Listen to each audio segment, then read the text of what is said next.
ಇವತ್ತಿನ ಕಾನ್ಸೆಪ್ಟ್ ಬಂದ್ಬಿಟ್ಟು basic concept of political science, ರಾಜ್ಯಶಾಸ್ತ್ರದ ಮೂಲ ತತ್ವಗಳು. ನನ್ನ ಹೆಸರು ಪ್ರಭಾ ಎಚ್.ಎಂ.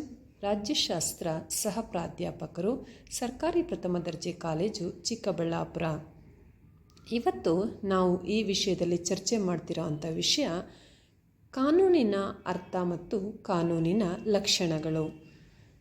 ಕಾನೂನಿನ ಅರ್ಥ ಮತ್ತು ಲಕ್ಷಣಗಳನ್ನ ನೋಡೋಕೆ ಹೋದರೆ ನಾವು ರಾಜ್ಯ ಅನ್ನುವಂತಹ ಸರ್ವಶ್ರೇಷ್ಠ ಸಂಸ್ಥೆಯನ್ನು ಕಟ್ಕೊಂಡಿದ್ದೀವಿ.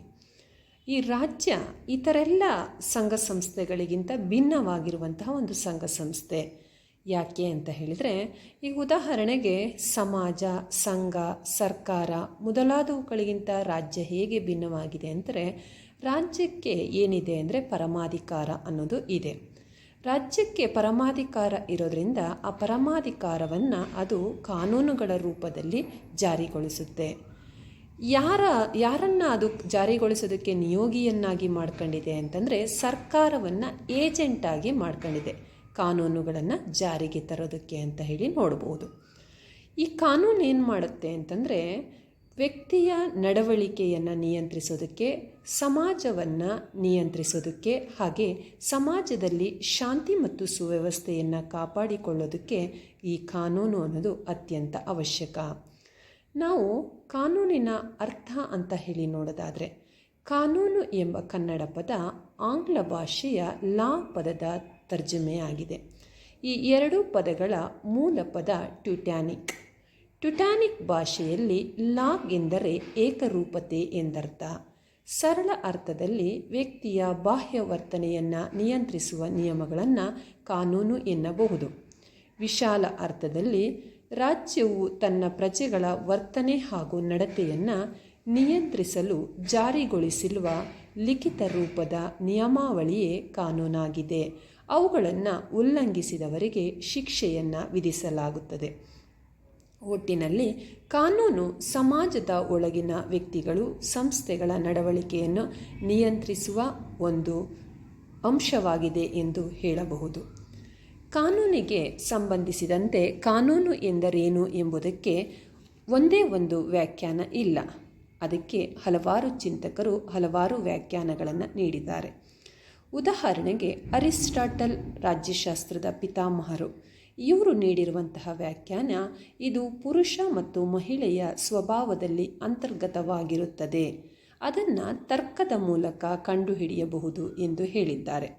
ಹಾಗೆಯೇ ಜಾನ್ ಆಸ್ಟಿನ್ ಅನ್ನೋ ಚಿಂತಕ, ಕಾನೂನು ಎಂದರೆ ಕಾನೂನು ಸಾರ್ವಭೌಮನ ಆಜ್ಞೆ, ಅಂದರೆ ಶ್ರೇಷ್ಠ ವ್ಯಕ್ತಿಯು ಕನಿಷ್ಠ ವ್ಯಕ್ತಿಗೆ ನೀಡುವಂತಹ ಆಜ್ಞೆಯನ್ನು ಕಾನೂನು ಎಂದು ಕರೆದಿದ್ದಾರೆ.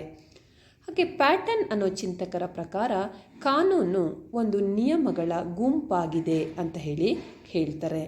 ಹಾಗೆಯೇ ಎ.ವಿ. ಡೈಸಿ ಅವರ ಮಾತಿನಲ್ಲಿ ಹೇಳೋದಾದರೆ, ಕಾನೂನು ಸಾರ್ವಜನಿಕ ಅಭಿಪ್ರಾಯದ ಪ್ರತಿಬಿಂಬದಂತಿದೆ ಎಂದು ಹೇಳಿದ್ದಾರೆ. ಸ್ಯಾವಿಗ್ನಿ ಅನ್ನೋ ಚಿಂತಕ, ಕಾನೂನು ಎಂಬುದು ಸಮುದಾಯದ ಒಳಗಿನ ಅರಿವಿಲ್ಲದ ಬೆಳವಣಿಗೆಯ ವಿಷಯವಾಗಿದೆ ಅಂತ ಹೇಳಿದ್ದಾರೆ. ಮುಂದುವರೆದು ನಾವು ಇವೆಲ್ಲ ವ್ಯಾಖ್ಯಾನಗಳನ್ನ ನೋಡಿದಾಗ ಕಾನೂನು ಒಟ್ಟಿನಲ್ಲಿ ವ್ಯಕ್ತಿಯ ಬಾಹ್ಯ ವರ್ತನೆಗಳನ್ನು ನಿಯಂತ್ರಿಸುವ ಒಂದು ನಿಯಮ ಅಂತ ಹೇಳಬಹುದು. ನೆಕ್ಸ್ಟ್ ಕಾನ್ಸೆಪ್ಟಲ್ಲಿ ಕಾನೂನಿನ ಗುಣಲಕ್ಷಣಗಳು, ಫೀಚರ್ಸ್ ಆಫ್ ಲಾ ಅಂತ ನೋಡೋದಾದರೆ, ಕಾನೂನು ಹಲವಾರು ಲಕ್ಷಣಗಳನ್ನು ಒಳಗೊಂಡಿದೆ. 1 ಸಾಮಾನ್ಯತೆ, 2 ಜಾರಿಗೊಳಿಸುವಿಕೆ, 3 ನಿರ್ದಿಷ್ಟತೆ, 4 ಸ್ಥಿರತೆ ಮತ್ತು ಚೈತನ್ಯಶೀಲತೆ, 5 ನ್ಯಾಯ, 6 ಸಾರ್ವತ್ರಿಕತೆ, 7 ಹಕ್ಕುಗಳ ರಕ್ಷಣೆ. ಮತ್ತೊಂದು ಕಾನೂನಿನ ಮುಂದೆ ಸಮಾನತೆ, ನ್ಯಾಯದ ಲಭ್ಯತೆ, ಹೊಣೆಗಾರಿಕೆ, ಕಾನೂನಿನ ಶ್ರೇಷ್ಠತೆ, ಕ್ರಿಯಾತ್ಮಕ ಸ್ವರೂಪ, ಸಾಂವಿಧಾನಿಕ ಆಧಾರ. ಇವುಗಳನ್ನು ಒಂದೊಂದಾಗಿ ನೋಡ್ತಾ ಹೋಗೋದಾದರೆ, ಸಾಮಾನ್ಯತೆ ಅಂದರೆ ಏನು? ಕಾನೂನುಗಳು ಸಾಮಾನ್ಯತೆ ಅಂದರೆ ವ್ಯಾಪ್ತಿಯಲ್ಲಿ ವಿಶಾಲವಾಗಿರುತ್ತವೆ, ವ್ಯಾಪಕ ಶ್ರೇಣಿಯ ಸನ್ನಿವೇಶಗಳು ಮತ್ತು ವ್ಯಕ್ತಿಗಳಿಗೆ ಅನ್ವಯಿಸುತ್ತವೆ ಅನ್ನೋ ಅರ್ಥವನ್ನು ಕೊಡುತ್ತೆ.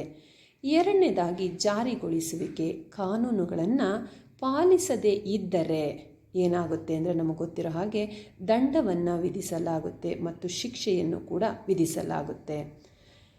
ನೆಕ್ಸ್ಟ್ ಅಂತ ಹೇಳಿ ನೋಡೋದಾದರೆ ನಿರ್ದಿಷ್ಟತೆ ಸಾಮಾನ್ಯವಾಗಿದ್ದರೂ ಸ್ವೀಕಾರಾರ್ಹ ನಡವಳಿಕೆಯ ಕುರಿತು ಮಾರ್ಗದರ್ಶನ ನೀಡಲು ಕಾನೂನುಗಳು ಸಾಕಷ್ಟು ಸ್ಪಷ್ಟ ಮತ್ತು ನಿರ್ದಿಷ್ಟವಾಗಿರಬೇಕು.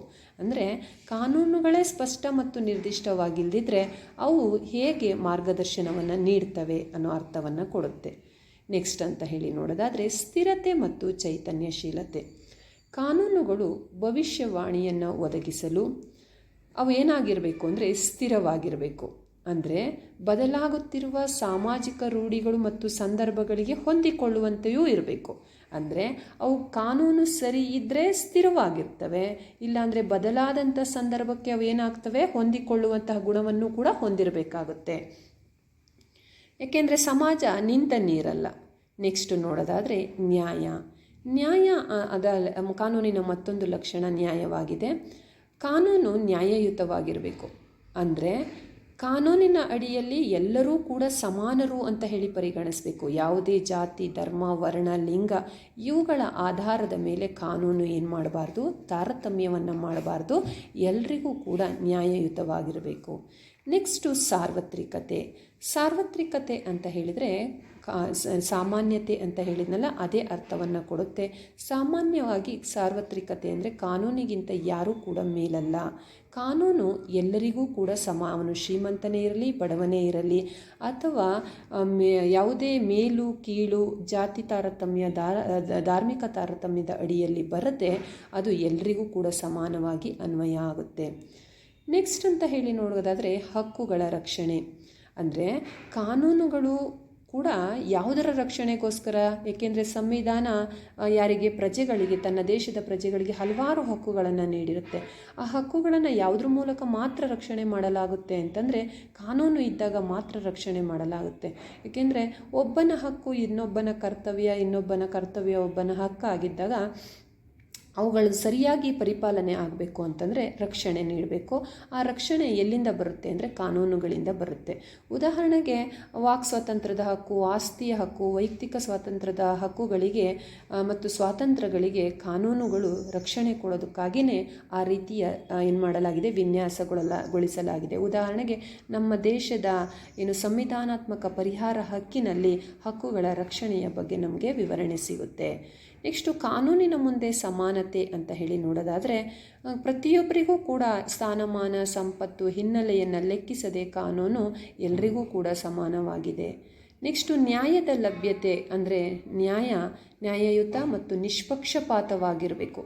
ಹಕ್ಕುಗಳು ಉಲ್ಲಂಘನೆಯಾದಾಗ ಅವು ನಿಷ್ಪಕ್ಷಪಾತವಾಗಿ ನಾವು ಕಾನೂನಿನ ಅಡಿಯಲ್ಲಿ ನ್ಯಾಯವನ್ನು ಪಡೆಯುವಂತಿರಬೇಕು. ನೆಕ್ಸ್ಟು ಹೊಣೆಗಾರಿಕೆ ಅಂತ ಹೇಳಿ ನೋಡೋದಾದರೆ ಅಧಿಕಾರ ಮತ್ತು ಅಧಿಕಾರದ ಸ್ಥಾನದಲ್ಲಿರುವವರು ತಮ್ಮ ಕಾರ್ಯವನ್ನು ನಿರ್ವಹಿಸೋದಕ್ಕೆ ಹೊಣೆಗಾರರಾಗಿರಬೇಕು ಅಂತ ಏನು ಹೇಳುತ್ತೆ ಅಂದರೆ ಕಾನೂನು ಹೇಳುತ್ತೆ. ಕಾನೂನಿನ ಶ್ರೇಷ್ಠತೆ ಅಂತ ಹೇಳಿ ನೋಡೋದಾದರೆ ಕಾನೂನು ಸರ್ವಶ್ರೇಷ್ಠವಾಗಿದೆ. ಉದಾಹರಣೆಗೆ ನಮ್ಮ ದೇಶದ ಸಂವಿಧಾನವನ್ನು ಸರ್ವಶ್ರೇಷ್ಠ ಕಾನೂನು ಅಂತ ಹೇಳಿ ಕರಿತೀವಿ. ಹಾಗಾಗಿ ಕಾನೂನಿನ ಅಡಿಯಲ್ಲಿ ಎಲ್ಲವೂ ಕೂಡ ಬರ್ತವೆ. ಸೊ ಎಲ್ಲರೂ ಕೂಡ ಪರಿಪಾಲಿಸಲೇಬೇಕಾಗುತ್ತೆ. ನೆಕ್ಸ್ಟು ಕ್ರಿಯಾತ್ಮಕ ಸ್ವರೂಪವನ್ನು ಹೊಂದಿದೆ. ಅಂದರೆ ಬದಲಾದಂಥ ಸಂದರ್ಭಕ್ಕೆ ಕಾನೂನು ಕೂಡ ಏನಾಗ್ತವೆ, ಬದಲಾಗ್ತಾ ಹೋಗ್ತವೆ. ಕಾನೂನುಗಳನ್ನು ನವೀಕರಿಸಬಹುದು ಅಂತ ಹೇಳಿ ಹೇಳ್ತೀವಿ. ಸಾಂವಿಧಾನಿಕ ಆಧಾರ ಅಂತ ಹೇಳಿ ನೋಡೋದಾದರೆ ಕಾನೂನು ಸರ್ವೋಚ್ಚವಾದದ್ದು. ಕಾನೂನುಗಳಿಗೆ ಬೆಲೆ ಬರಬೇಕು ಅಂತಂದರೆ ಅವುಗಳು ಸಂವಿಧಾನಬದ್ಧವಾಗಿರಬೇಕು. ಸಂವಿಧಾನವೇ ಒಂದು ಶ್ರೇಷ್ಠ ಕಾನೂನಾಗಿದೆ.